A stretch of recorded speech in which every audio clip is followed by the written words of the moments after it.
Before we begin today's journey into the deep reaches of the Fringe Rim, make sure to hit that like button and subscribe to the channel for your daily dose of HFY greatness. If you enjoy stories where humanity's greatest strength isn't our guns, but who we choose to stand next to, leave a comment below with the word Guardian to let us know you're part of the fleet. Now, let's dive into the legend of the man who ended a war with a monster at his back. The air in the Horizon Station's high summit chamber tasted of recycled ozone and the bitter, metallic tang of fear. Elias Thorne smoothed the front of his charcoal gray suit, his fingers trembling just enough to be an insult to his lineage. He was a Thorne, after all, a name that used to carry weight in the Terran diplomatic corps before he had been relegated to the Lost Causes desk in a basement on Mars. His tie was straight, his shoes were polished to a mirror finish, and his liver was currently protesting the 3 fingers of synthetic bourbon he downed to stop the shaking. He stood before the great airlock, the massive obsidian doors that separated the neutral greeting hall from the negotiation theater. Behind those doors sat General Vrax of the Kthari Collective and High Sovereign Malix of the Chitiri Swarm. Between the two of them, they controlled 42 star systems and commanded fleets capable of unmaking planets. They had been slaughtering each other for 3 decades over a vein of singularity crystals in the neutral zone, and today, they were expected to sign a ceasefire that neither of them actually wanted. Elias checked his chrono. It was time. "Are you ready?" Elias whispered, his voice cracking. A sound responded from the shadows behind him, a low rhythmic vibration that wasn't quite a growl and certainly wasn't a purr. It was the sound of a tectonic plate shifting. It was the sound of something that had evolved at the top of a food chain on a planet where the gravity was 3 times Earth's and the light never touched the ground. "Good," Elias murmured, more to himself than his companion. "Don't eat the dignitaries unless I give the signal. It's bad for the paperwork." The doors hissed open. The negotiation chamber was a soaring cathedral of glass and steel, looking out over the swirling violent corona of the star Horizon. At the center sat a triangular table. On the left, General Vrax stood, his iridescent feathers ruffled in a display of avian dominance. His beak was sharpened to a lethal point, and his 4 eyes tracked Elias with predatory disdain. On the right, High Sovereign Malix sat perched on his chitinous haunches, his mandibles clicking in a rhythmic, insulting cadence. His multiple limbs were tucked into a ceremonial silk harness, but the jagged serrations on his forelegs were visible and deadly. "The Terran Republic sends a drunkard to mediate the end of an era?" Vrax's voice was a screeching cacophony translated through a throat box. "We expected Ambassador Sterling. Where is the man of stature?" Ambassador Sterling had a tragic accident involving a faulty shuttle airlock 3 days ago, Elias said, his voice gaining a sudden, unnatural steadiness as he stepped into the light of the room. "And his deputy succumbed to a very rare, very fast-acting neurotoxin during breakfast. It seems the universe is quite dangerous lately, General." Malix hissed, a sound like steam escaping a pipe. "So they send the failure. The one who lost the trade negotiations at Sirius. You are a ghost, Thorne. You have no power here. We are only here to formalize the division of the Terran border colonies before we consume them. Why should we listen to a man who cannot even keep his own hands from shaking?" Elias reached the table and pulled out the central chair. He didn't sit. He looked at the 2 warlords, his blue eyes bloodshot but piercing. "You're right," Elias said, leaning forward. "On my own, I am a very small man representing a very tired species. I have no fleets that can match yours. I have no ancient warrior tradition that can strike fear into your hearts. By all accounts, I am a snack for either of you." He paused, a thin, dangerous smile touching his lips. "But I'm not on my own." Elias stepped to the side, clearing the path he had just walked. For a moment, the room remained silent, the only sound the hum of the station's life support. Then, the shadow that had been clinging to the doorway moved. Kalen stepped into the light. The reaction was instantaneous. General Vrax shrieked, his wings spreading instinctively as he scrambled backward, knocking his ornate chair to the floor. High Sovereign Malix's mandibles froze mid-click, his biological sensors screaming at him to flee. This was not a diplomat. This was a Drac. The creature was a nightmare rendered in physical form. Its skin was composed of matte black scales that seemed to swallow the light from the star outside. It stood 7.5 feet tall, its torso a thick cord of hyperdense muscle. It didn't wear clothes, only a tactical harness of alien alloy that hummed with a low-frequency dampening field. Its face was a mask of cold, reptilian efficiency, dominated by eyes that glowed with a faint, predatory amber. It didn't carry a gun because a Drac was a weapon. Its claws were tipped with carbon nanotube edges that could slice through starship hull plating. The Drac did not growl. It did not threaten. It simply walked to the space behind Elias Thorne's chair and stopped. It folded its massive, clawed hands behind its back and stood as still as a statue carved from a dying sun. The sheer presence of the creature distorted the atmosphere of the room, turning the air heavy and thick. What is the meaning of this?" Vrax stammered, his feathers flattened against his body in a gesture of total submission. "The Drac do not leave the void. They do not take sides. They are the end of all things." "Kalen is a friend of mine," Elias said casually, finally sitting down and opening his digital briefcase. "I helped him with a small problem involving a localized supernova and a broken hyperdrive a few years back. He's been very protective of me ever since. He doesn't like it when people are rude to me. He especially doesn't like it when people threaten to consume my species." Elias looked at the treaty on the screen, then up at the two terrified leaders. "Now," Elias said, his voice as cold as the space between stars. "I believe we were going to discuss the immediate and unconditional withdrawal of your forces from the Terran border. My friend is very interested in the details. He has a very long attention span, and he hasn't eaten since we left the last system." The Draca's amber eyes flickered toward the High Sovereign, and the insectoid leader visibly recoiled, his legs clicking in a frantic, submissive rhythm. The negotiation had officially begun, and for the first time in human history, the loudest voice in the room was the one that didn't say a word.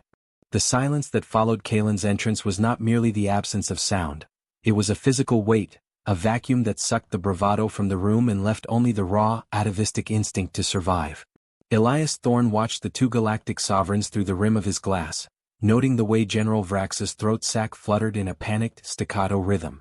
High Sovereign Malix was even worse. The insectoid leader had locked his joints in a catatonic state of biological submission, his compound eyes fixed on the razor-edged claws resting near Elias's shoulder. Elias took a slow, deliberate sip of his water, letting the tension ripen until it was almost unbearable. He remembered the first time he had looked into those same amber eyes 3 years ago, amidst the frozen, jagged wreckage of a Drac scout ship in the Scylla Nebula. Elias had been a scavenger then, a man who had already lost his career to his penchant for telling uncomfortable truths to powerful people. He had found Kalen pinned beneath a collapsed bulkhead, the Predator's lifeblood leaking out in shimmering violet pools that froze in the vacuum. Any other human would have fired a mercy shot or fled in terror, for the Drac were the boogeymen of the Outer Rim, a species that viewed diplomacy as a symptom of weakness. Instead, Elias had used his thermal jack to lift 3 tons of Starship alloy. He had shared his dwindling oxygen supply and spent 4 days in a cramped, freezing escape pod stitching the skin of a monster. He hadn't done it out of hope for a reward, but because he was tired of seeing things die in the dark. In the silence of that pod, a bond had formed that transcended language, the aka Sherry, a life debt that bound the Predator to the man not as a servant, but as a shadow. Now, that shadow was the only thing standing between the human colonies and total annihilation. Elias set his glass down with a sharp click that made Vrax jump. The general's feathers puffed out in a reflexive, useless display of aggression. He tried to reclaim his dignity, his voice trembling as the translator struggled to smooth out the jagged edges of his fear. He asked how a human, a member of a species barely a century into its galactic tenure, could claim to speak for a Drac. He accused Elias of using some form of forbidden neural dampener or pheromonal slave collar. Elias didn't bother to deny it with words. He simply leaned back, exposing his throat, a gesture of total vulnerability. Kalen moved. It was a blur of black scales and predatory grace, his massive hand coming to rest on the back of Elias's chair. The talons, capable of shredding reinforced titanium, hovered inches from Elias's neck, yet the touch was as light as a breeze. The Drac lowered his head, his hot, sulphurous breath stirring Elias's hair as he stared directly at the Kthari general. It was a claim. It was a warning. It was a statement that the human was under the protection of the void itself. The negotiation shifted then, moving away from the arrogant demands of conquerors to the desperate haggling of the hunted. Elias began to dismantle their arguments with the precision of a surgeon. He pointed to the mineral maps of the neutral zone, his voice calm and melodic, a sharp contrast to the terrifying presence looming behind him. He explained that the Terran Republic was no longer interested in sharing the singularity crystals with 2 empires that couldn't keep their fleets from drifting into human space. When High Sovereign Malix tried to protest, claiming that the Chitiri swarm required the resources for their brood worlds, Elias didn't even look up from his datapad. He merely gestured vaguely toward Kalen. The Drac let out a sound then, not a roar but a low-frequency hum that vibrated in the bones of everyone in the room. It was the sound a drac made before a hunt, a sonic signature that triggered a flight response in 90% of known sentient life. Malix's mandibles clattered shut, and he sat back, his multi-jointed limbs trembling. Elias realized then that his own reputation as a failure was his greatest asset. These warlords had expected a man they could bully, a diplomat bound by the rules of engagement and the bureaucracy of the Republic. Instead, they found a man who had walked into the mouth of hell and returned with the devil as his bodyguard. He was no longer a representative of a weak government, he was the handler of a force of nature. As the hours dragged on, the power dynamic in the room curdled into something far more dangerous than simple fear. It was resentment. Vrax and Malix were losing everything, their territory, their pride, and their momentum. Elias could see the subtle shift in their eyes, the way they began to look past him toward the security monitors. They were searching for a way out, a tactical opening that didn't involve challenging the drac directly. Elias felt a prickle of unease at the base of his spine. He knew the history of these species. When backed into a corner, they didn't surrender, they lashed out at anything they thought they could destroy. They wouldn't attack Kalen, but the station itself was a fragile bubble of glass and air.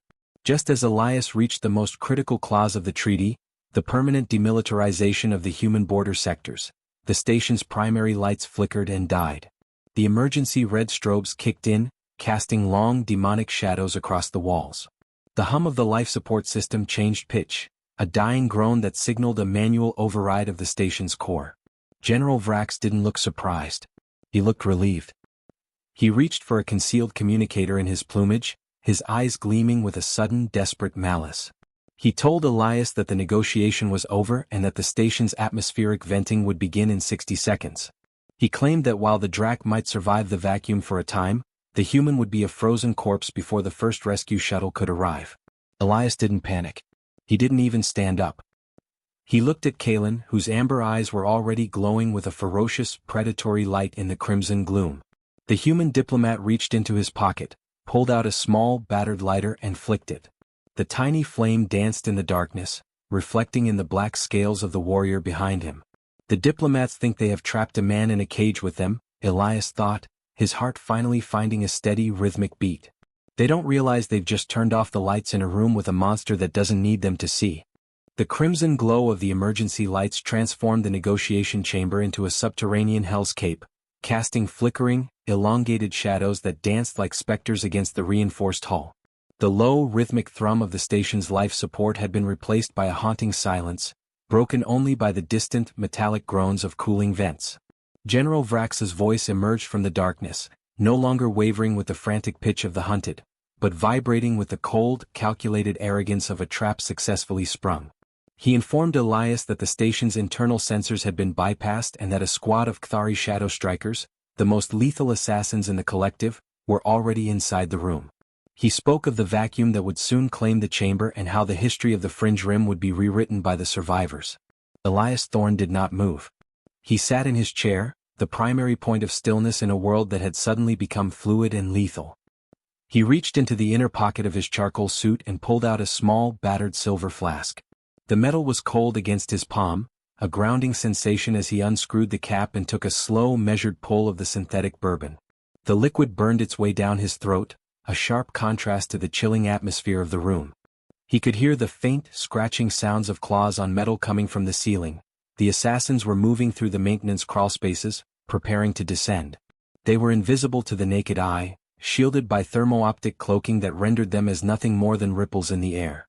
"You believe the darkness is your ally, General?" Elias said, his voice carrying a terrifyingly calm resonance that seemed to echo in the hollow spaces of the room. "You think that by removing the light you have leveled the playing field. You see a human diplomat and you see a creature of the sun, something that requires the safety of a well-lit room to function. You are half right. I am a creature of the sun. But my friend here, he was born in the pressure of the deep trenches, in the places where the light of a star is a myth and the only thing that matters is the heat of a beating heart." As if punctuated by his words, a sound erupted from the shadows behind Elias. It wasn't a roar or a scream but a wet, structural crunch followed by the sound of something heavy hitting the floor. One of the red emergency strobes flashed, providing a microsecond of illumination.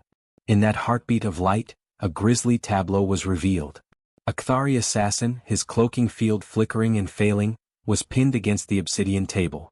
Kalen's hand was buried in the assassin's chest, his talons having bypassed the reinforced ceramic armor as if it were parchment. Then the light vanished and the darkness returned, filled with the sudden, frantic screeching of the remaining shadow strikers. The room became a theater of unseen violence. Elias sat perfectly still, listening to the symphony of the hunt. He heard the whistle of a kinetic blade being swung, only to be met by the ringing chime of Drax scales. He heard the desperate staccato firing of silenced pistols, the rounds thudding harmlessly into the heavy upholstery of the chairs or sparking against the floor. Kalen was no longer a bodyguard. He was an apex predator reclaimed by the environment he was designed to dominate. He moved with a monolithic grace, his footsteps making no sound even as he dismantled the elite killers of two empires. To the Drac, the lack of light was not a hindrance, it was a clarity. He could feel the thermal bloom of every body in the room, the frantic thud of avian hearts, and the high-frequency vibration of insectoid nervous systems. High Sovereign Malix let out a clicking, terrified wail as a severed arm, still clutching a jagged vibroblade, landed on the table in front of him. The insectoid leader scrambled backward, his multiple limbs tangling in the heavy silk of his ceremonial robes. He hissed at Vrax, accusing the general of incompetence, of bringing a knife to a planetary bombardment. Vrax, however, was too busy staring into the blackness, his four eyes wide and dilated, searching for the monster that was systematically erasing his personal guard. Every time a strobe flashed, the room looked different. Bodies were repositioned, the geography of the chamber altered by the viscid, violet stains spreading across the white marble floor. Elias took another sip from his flask, his eyes fixed on the spot where he knew Vrax was cowering. He felt a strange, detached sense of pity for the warlords. They had spent their entire lives thinking power was a matter of fleet counts and orbital superiority. They didn't understand that true power was the ability to command the loyalty of something that should, by all laws of nature, be devouring you. The humans hadn't tamed the Drac, they had simply offered them the one thing the rest of the galaxy refused: a seat at the table. Elias had given Kalen a reason to exist beyond the kill, and in return, the Predator had given the human a shield that no army could pierce. The sounds of struggle began to taper off, replaced by a heavy, wet breathing that filled the room. The airlock hissed, and the station's secondary power core finally kicked in with a violent surge of electricity. The overhead lights flickered, hummed, and then stabilized into a harsh, clinical white. The transition was jarring. Vrax and Malix blinked, their eyes struggling to adjust to the sudden brilliance. When their vision cleared, they both collapsed into their seats, their faces pale with a shock that transcended physical pain. The room was a slaughterhouse. All 12 of the elite Shadow Strikers lay broken across the floor, their high-tech gear rendered useless by raw, predatory force. Kalen stood in the center of the carnage, his matte black scales slick with alien blood that shimmered like oil under the LED lights. He was holding the last assassin by the throat, the Kthari warrior dangling limply in his grip. With a casual flick of his wrist, the Drac tossed the body aside and turned his amber gaze toward the table. He didn't have a scratch on him. He simply walked back to his position behind Elias, folded his gore-stained hands behind his back, and resumed his post as a silent sentinel. Elias Thorne stood up, the silver flask disappearing back into his suit. He picked up the peace treaty, which was now speckled with a few drops of violet ichor, and slid it across the table toward the two trembling leaders. His voice was no longer tired, it was the voice of a man who had just watched the end of the world and found it wanting. He told them that the station's life support was now under the control of his personal AI and that the next time the lights went out, he wouldn't bother to keep his friend on a leash. The paper lay between them, a final bridge across a river of blood. Vrax reached for a pen, his feathers trembling so violently they made a dry, rustling sound, while Malix watched the Drac with the wide-eyed stare of a creature that had finally realized it was no longer at the top of the food chain. The pungent scent of copper and scorched electronics lingered in the air, a physical manifestation of the violence that had just transpired. Elias Thorne stood at the head of the triangular table, his presence now commanding a gravitational pull that seemed to dwarf even the celestial fury of the star burning outside the viewport. He watched as General Vrax's talons scraped against the polished obsidian, the avian warlord's movements jerky and uncoordinated as he tried to process the absolute erasure of his elite guard. High Sovereign Malix was silent, his many-faceted eyes reflecting the gore-slicked scales of the Drac who stood behind Elias like a monument to inevitable consequence. The dynamic of the room had shifted irrevocably. The two leaders were no longer negotiating with a representative of the Terran Republic, but with the arbiter of their survival. Elias smoothed the blood-flecked treaty across the table, his touch light, almost reverent. He spoke not with the loud bravado of a conqueror, but with the quiet, terrifying exhaustion of a man who had seen the end of the world and found it tedious. He began to dictate the terms, and they were no longer a compromise. He demanded the immediate dismantling of the deep space sensor arrays along the Terran border, the surrender of the singularity mines in the Scylla Nebula, and a permanent non-aggression pact enforced by a joint Drac-human task force. It was a total restructuring of regional power, a hegemony disguised as a peace treaty. When Vrax attempted to squawk a protest about the sovereignty of the Kthari collective, Elias didn't even look up from the document. He simply reached back and tapped a single finger against Kalen's armored forearm. The Draka's amber eyes flared with a sudden, predatory heat, and the general's protest died in a strangled hiss of air. The brilliance of Elias's strategy lay in his understanding of the atavistic terror that governed his opponents. He knew that the Kthari and the Chitiri were civilizations built on the principle of the hierarchy of strength, a ladder of predation where the strong consumed the weak until they met something stronger. By standing in front of Kalen, Elias had positioned himself as the brain of the monster, the sentient will that directed the apex killer's hand. He explained to the trembling warlords that humanity was not the strongest species in the galaxy, nor the fastest, nor the most technologically advanced. He admitted that, in a fair fight, a human was a fragile thing of soft skin and brittle bone. But humanity possessed a singular, terrifying evolutionary quirk, the capacity to pack bond with the nightmare. While the rest of the galaxy viewed the Drac as a biological anomaly to be avoided or destroyed, humans had looked into the abyss and offered it a hand. Elias spoke of the ancient Terran history of taming the wolf and the lion, of the human ability to find common ground with things that should have been their predators. He framed the human-Drac alliance as a symbiosis of intellect and instinct, a pairing that rendered the traditional metrics of galactic warfare obsolete. He told them that every human colony they had threatened was now under the shadow of the Drac, not because of a formal military alliance, but because humans were the only ones the Drac didn't want to kill. It was a lie of omission. The bond was far more personal and complex, but for the purpose of the negotiation, it was a gospel of fear. The High Sovereign was the first to break, his mandibles clicking in a rhythmic sequence of total capitulation. He reached out with a trembling, chitinous limb and pressed his biological seal to the digital interface of the treaty.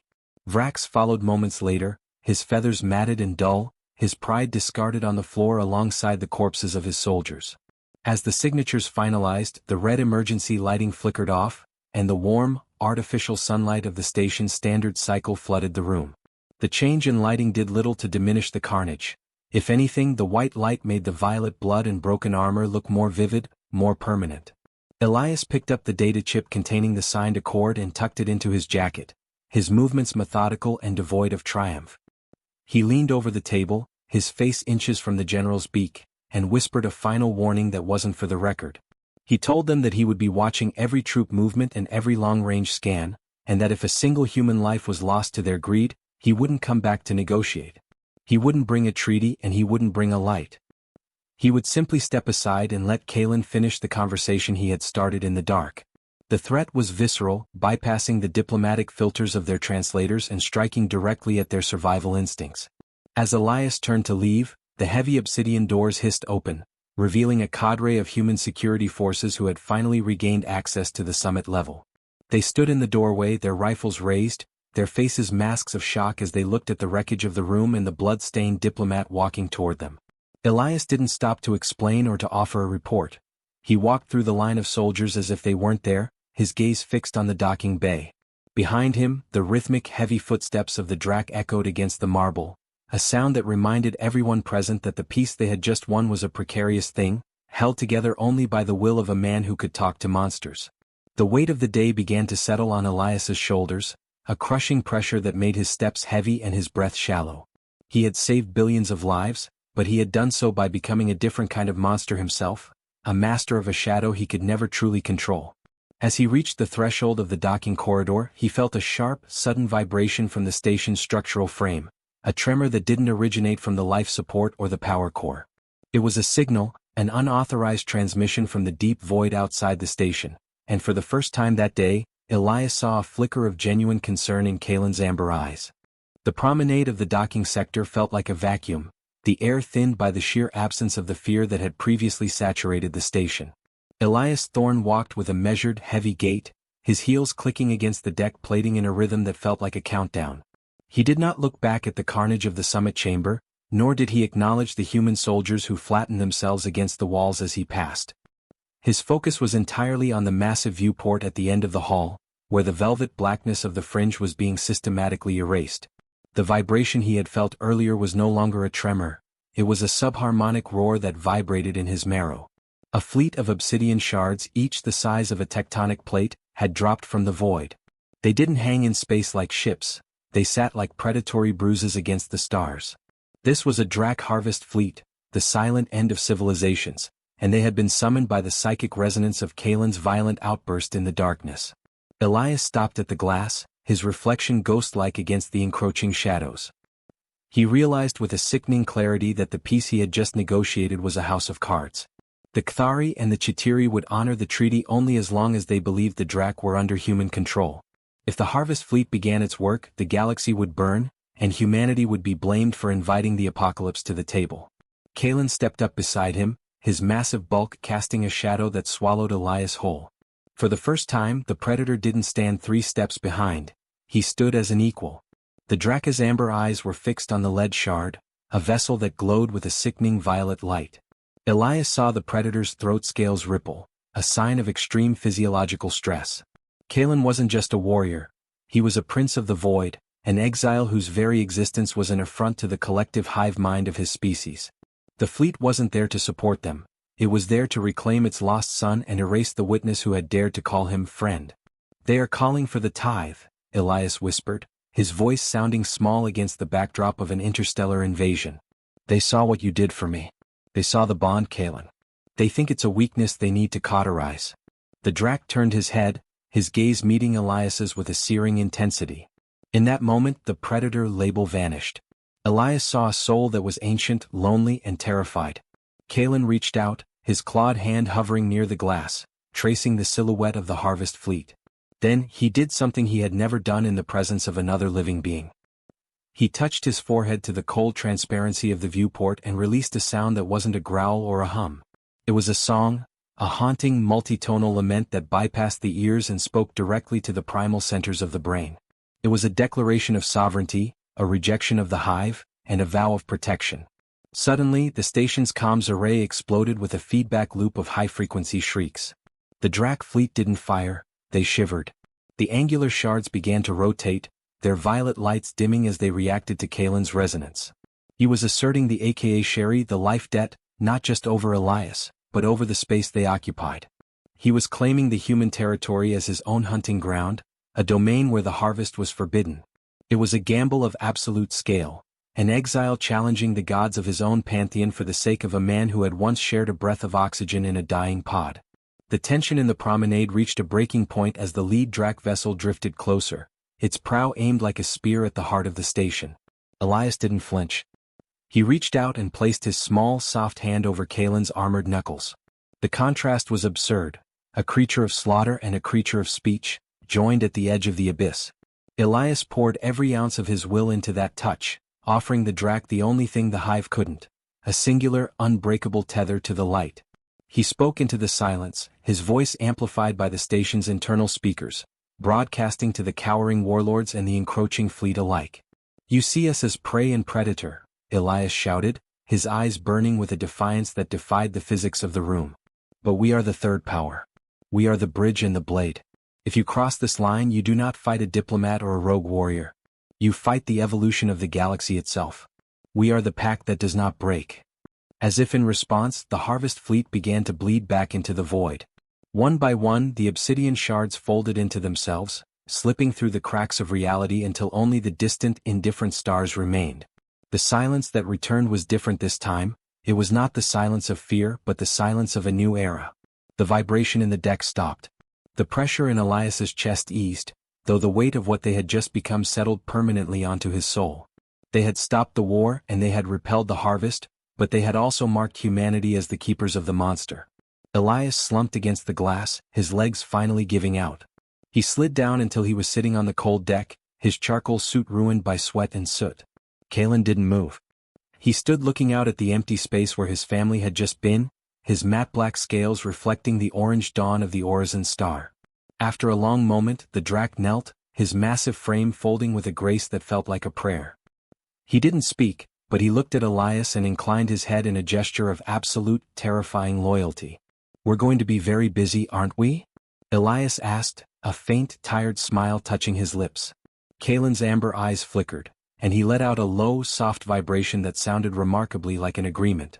They were no longer just a diplomat and his bodyguard. They were the guardians of a fragile, violent peace, destined to walk the fringe rim as a warning to anyone who mistook humanity's kindness for weakness.